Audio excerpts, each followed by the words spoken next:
বিশ্ববিদ্যালয়ত অস্থিৰতাৰ অৱসান দীৰ্ঘদিন ধৰি এই প্ৰায় ৭৫টা দিন অচলাৱস্থা চলি আছে তেজপুৰ বিশ্ববিদ্যালয়ত আৰু তাক লৈ সমগ্ৰ ৰাজ্যবাসী শংকিত হৈ পৰিছিল কাৰণ এখন কেন্দ্ৰীয় বিশ্ববিদ্যালয় আৰু কেন্দ্ৰীয় বিশ্ববিদ্যালয়খনত উপাচাৰ্য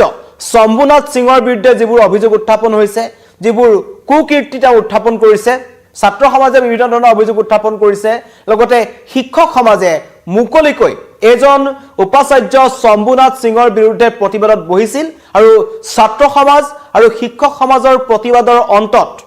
প্ৰায় ৭৫টা দিন তেজপুৰ বিশ্ববিদ্যালয়ত অচলাৱস্থা বিৰাজ কৰিছে এটা অস্থিৰতাৰ বিৰাজ কৰিছিল ছাত্ৰ ছাত্ৰীসকলে শ্ৰেণী কোঠাৰ পৰিৱৰ্তে তেওঁলোকে প্ৰতিবাদ কৰি থাকিব লগা হৈছে তাক লৈ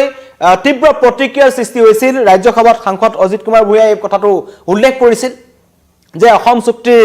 আধাৰত এখন হুৱা এখন বিশ্ববিদ্যালয়ৰ এনেকুৱা ধৰণৰ এটা পৰিস্থিতিৰ সৃষ্টি হৈছে তাক লৈ চৰকাৰে কোনো ধৰণৰ গুৰুত্ব প্ৰদান কৰা নাই শম্ভুনাথ সিং যিজন উপাচাৰ্য তেওঁৰ যিবোৰ কাম কাজ তাক লৈ তীব্ৰ প্ৰতিক্ৰিয়াৰ সৃষ্টি হ'ল কাৰণ তেওঁ মই মতালিৰে এই তেজপুৰ বিশ্ববিদ্যালয়খনৰ পৰিস্থিতি তেওঁ বেয়া কৰিছিল বুলি অভিযোগ উত্থাপন হৈছে লগতে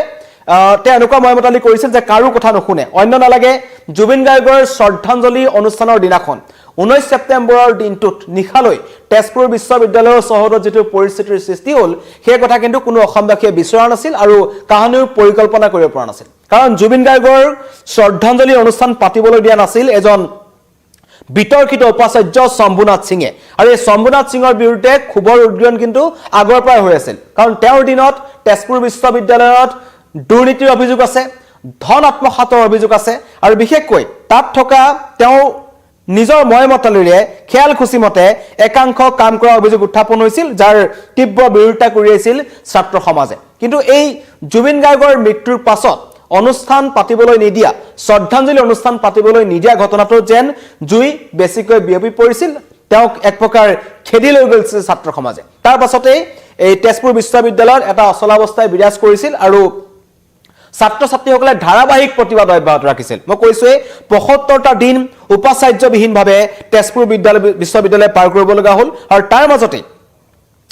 জয়া চক্ৰৱৰ্তীক শম্ভুনাথ সিঙে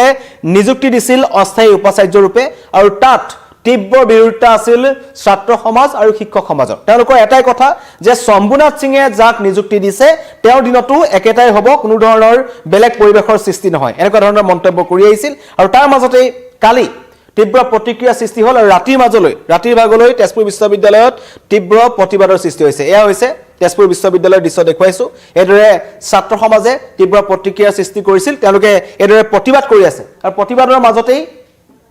সৰ্বসন্মতিক্ৰমে নিখাতুৰ ভাতৰতেই জয়া চক্ৰৱৰ্তীৰ পাছত ধ্ৰুৱজ্যোতি ভট্টাচাৰ্যক দায়িত্ব অৰ্পণ কৰা হ'ল তেওঁ হৈছে ভাৰপ্ৰাপ্ত উপাচাৰ্য তেওঁক বাছনি কৰিছে শিক্ষক আৰু ছাত্ৰ সমাজে তেওঁলোকৰ এটাই কথা যে এইবাৰ তিয়াৰ পৰা ধ্ৰুৱজ্যোতি ভট্টাচাৰ্যক দায়িত্ব অৰ্পণ কৰা হৈছে এজন হৈছে ধ্ৰুৱজ্যোতি ভট্টাচাৰ্য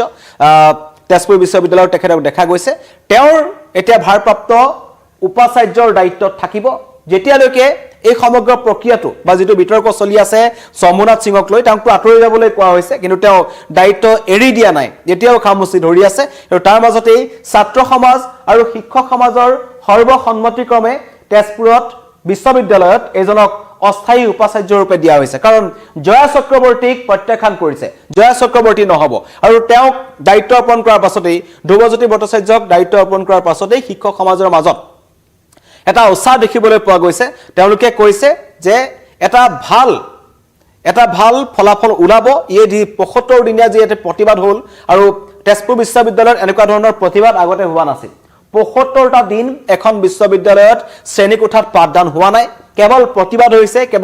হৈছে আৰু এই প্ৰতিবাদৰ প্ৰতিও কোনো ধৰণৰ কাণসাৰ চৰকাৰৰ ফালৰ পৰা যিমান যাব লাগিছিল সিমান কিন্তু যোৱা নাই তাৰ কাৰণে প্ৰতিবাদ হৈ থাকিল আৰু শেষত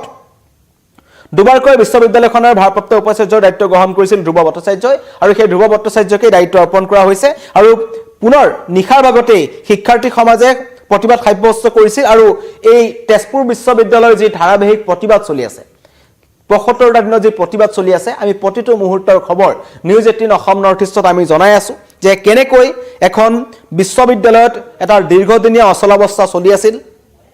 আৰু অৱশেষত তেজপুৰ বিশ্ববিদ্যালয়ৰ সংবিধান অনুসৰি সৰ্বসন্মতিক্ৰমে ভাৰপ্ৰাপ্ত উপাচাৰ্যৰ দায়িত্ব অৰ্পণ কৰা হৈছে ধ্ৰুৱ ভট্টাচাৰ্যক। আশা কৰা হৈছে যে এতিয়া বিশ্ববিদ্যালয়খনলৈ এটা ভাল দিন ঘূৰি আহিব আৰু যিটো প্ৰতিবাদ চলি আছিল, যিটো বিতৰ্ক চলি আছিল, যিটো এটা দীৰ্ঘদিনীয়া অচলাৱস্থা চলি আছিল, তাৰ যাতে অৱসান ঘটে সেইটো সকলোৱে বিচাৰি আছিল আৰু অৱশেষত অৱসান ঘটিছে। মন্তব্য আহিছে তেজপুৰ বিশ্ববিদ্যালয়ৰ পৰা, ছাত্ৰ সমাজৰ মন্তব্য আহিছে, লগতে ভাৰপ্ৰাপ্ত যিজন উপাচাৰ্য আছে ধ্ৰুৱ ভট্টাচাৰ্য তেখেতৰ মন্তব্য আহিছে। মই প্ৰথমতে শুনাই ল'ব বিচাৰিছোঁ। আমি বহুত আশাবাদী আছিলোঁ যে আমাৰ চেণ্টাৰৰ ফালৰ পৰা বা এমঅ'ৰ ফালৰ পৰা আমাক এটা পজিটিভ ৰেছপন্স দিয়া যাব ষ্টুডেণ্টৰ হকে। কিন্তু আমি আজি দেখা পালোঁ যে আজি যোনটো এখন বৰ্ড অফ মেনেজমেণ্টৰ যোনখন মিটিং কল কৰিলে ভিচি ইলিগেল মিটিং কল কৰিলে আৰু তাৰ বাদত কি কৰিলে এজন আমাক ভিচি দিয়া গ'ল doctor Jaya Chakraborty mass communication and জাৰ্নেলিজিমৰ ফালৰ পৰা। কিন্তু আমাৰ ছাত্ৰ সমাজে আৰু আগৰ যিমানখিনি শিক্ষক সমাজ আৰু নন টিচিং ষ্টাফ যোনখিনি আছিলে তেওঁলোকে আমি সেইখিনি ডিচিশ্যন মানি নল'লোঁ। তাৰ বাবে আমাৰ গোটেই আজি ছাত্ৰ সমাজ ওলাই আহিলে, গোটেইখিনি আমি একেলগে ইয়াতে গোট খালোঁ আৰু আমি এইটো সিদ্ধান্ত ল'লোঁ যে আমি সেই ডিচিশ্যনটো মানি নলওঁ আৰু যিহেতু সেই মিটিংখন ইলিগেল আছিলে আমি এইটো নাল এণ্ড ভইড বুলি কনচিডাৰ কৰিছোঁ। আৰু লগতে আমি এইটো বিচাৰিছিলোঁ যে এজন এক্টিং ডিচি হোৱাৰ কথাটো, তো সেই এক্টিং ডিচিটো যিহেতু আমাক দিয়া নহ'ল, তো সেইবাবে আমাৰ ছাত্ৰ ইয়াতে সকলোৱে মিলি পেলাই আজি আমি নিজৰ ফালৰ পৰা যোনটো আমাৰ কনষ্টিটিউশ্যন আছে তেজপুৰ ইউনিভাৰ্চিটিৰ যোনটো কনষ্টিটিউশ্যন সেই ষ্টেটৰ ফালৰ পৰা যোনটো আমি পাব লগা আছিলে সেই নিয়মৰ অনুযায়ী আমি professor Dhruv Kumar Bhattacharya sir CSE ডিপাৰ্টমেণ্টৰ হয় তেওঁক আমি আমাৰ ফালৰ পৰা এক্টিং ডিচি হিচাপে আমি কনচিডাৰ কৰিছোঁ। এইটো এটা মোৰ বাবে চেলেঞ্জিং টাস্ক হ'ব। ইতিমধ্যে মই আগতেও এক্টিং ভাইচ চেঞ্চেলৰ আছিলোঁ, ভাইচ চেঞ্চেলৰ আছিলোঁ। সেই হিচাপে মই এই বিশ্ববিদ্যালয়ত 1995ৰ পৰা প্ৰায় 30 বছৰ ধৰি কাম কৰি আছোঁ। গতিকে মই ইয়াৰ বিষয়ে জানো, গতিকে মই ভাবোঁ যে মই উচিত পথত মই আগুৱাই লৈ যাবলৈ সমৰ্থ হ'ম। তেজপুৰ বিশ্ববিদ্যালয়ৰ শিক্ষাৰ্থী সমাজৰ মন্তব্য শুনালোঁ, ছাত্ৰ সমাজৰ মন্তব্য শুনাইছোঁ, লগতে তেজপুৰ বিশ্ববিদ্যালয়ৰ নতুন যি ভাৰপ্ৰাপ্ত উপাচাৰ্যৰ দায়িত্ব গ্ৰহণ কৰিছে ধ্ৰুৱ ভট্টাচাৰ্যৰ মন্তব্য আমি শুনাইছোঁ। এতিয়া আশা কৰা হৈছে যে তেজপুৰ বিশ্ববিদ্যালয়ত এটা ভাল অৱস্থা ঘূৰি আহিব, কাৰণ দীৰ্ঘদিনীয়া যি অস্থিৰতা আছিল, যি অচলাৱস্থা আছিল, তেজপুৰ বিশ্ববিদ্যালয়ত অৱসান ঘটিবনে সেইটো এটা ডাঙৰ প্ৰশ্ন। কাৰণ শম্ভুনাথ সিং যিজন এজন বিতৰ্কিত উপাচাৰ্য, অসমৰ কাৰণে বা অসমবাসী ৰাইজৰ কাৰণে, অসমীয়া ভাষাটোৰ কাৰণে, তেজপুৰ বিশ্ববিদ্যালয়ৰ কাৰণে, অসমীয়া হীৰামঠু শিল্পী জুবিন গাৰ্গৰ কাৰণে যিজনৰ সন্মান নাই, তেনেকুৱা এজন উপাচাৰ্যই তেজপুৰ বিশ্ববিদ্যালয়ৰ দৰে এখন কেন্দ্ৰীয় বিদ্যালয়ৰ উপাচাৰ্যৰ দায়িত্বত থাকিব লাগে নে নালাগে সেইটো কিন্তু শিক্ষক সমাজে বা ছাত্ৰ সমাজে স্পষ্টকৈ মন্তব্য কৰিলে যে আমাক শম্ভুনাথ সিঙৰ দৰে উপাচাৰ্য নালাগে, কাৰণ তেখেতৰ কাৰ্যকালত তেজপুৰ বিশ্ববিদ্যালয়খনৰ পৰিৱেশ বেয়া হৈছে, তাত বিভিন্ন ধৰণৰ অৰ্থনৈতিক লেনদেন হৈছে, বিভিন্ন ধৰণৰ দুৰ্নীতি সংঘটিত হৈ আহিছে। সেইবোৰ কথা বিভিন্ন দিনৰ পৰা তেওঁলোকে মাতি আহিছিল, কোষাধ্যক্ষৰ পৰা আৰম্ভ কৰি তেওঁলোকে বিভিন্ন ধৰণৰ যিবোৰ দায়িত্বত থকা লোকসকল আছে তেওঁলোকে মুকলিকৈ এই শম্ভুনাথ সিঙৰ বিৰুদ্ধে তেওঁলোকে নিষেধাজ্ঞা প্ৰকাশ কৰিছিল। তেওঁলোকে মন্তব্য কৰিছিল যে শম্ভুনাথ সিঙে তেজপুৰ বিশ্ববিদ্যালয়খনত এক প্ৰকাৰ শেষ কৰি দিব বিচাৰিছে, এক প্ৰকাৰ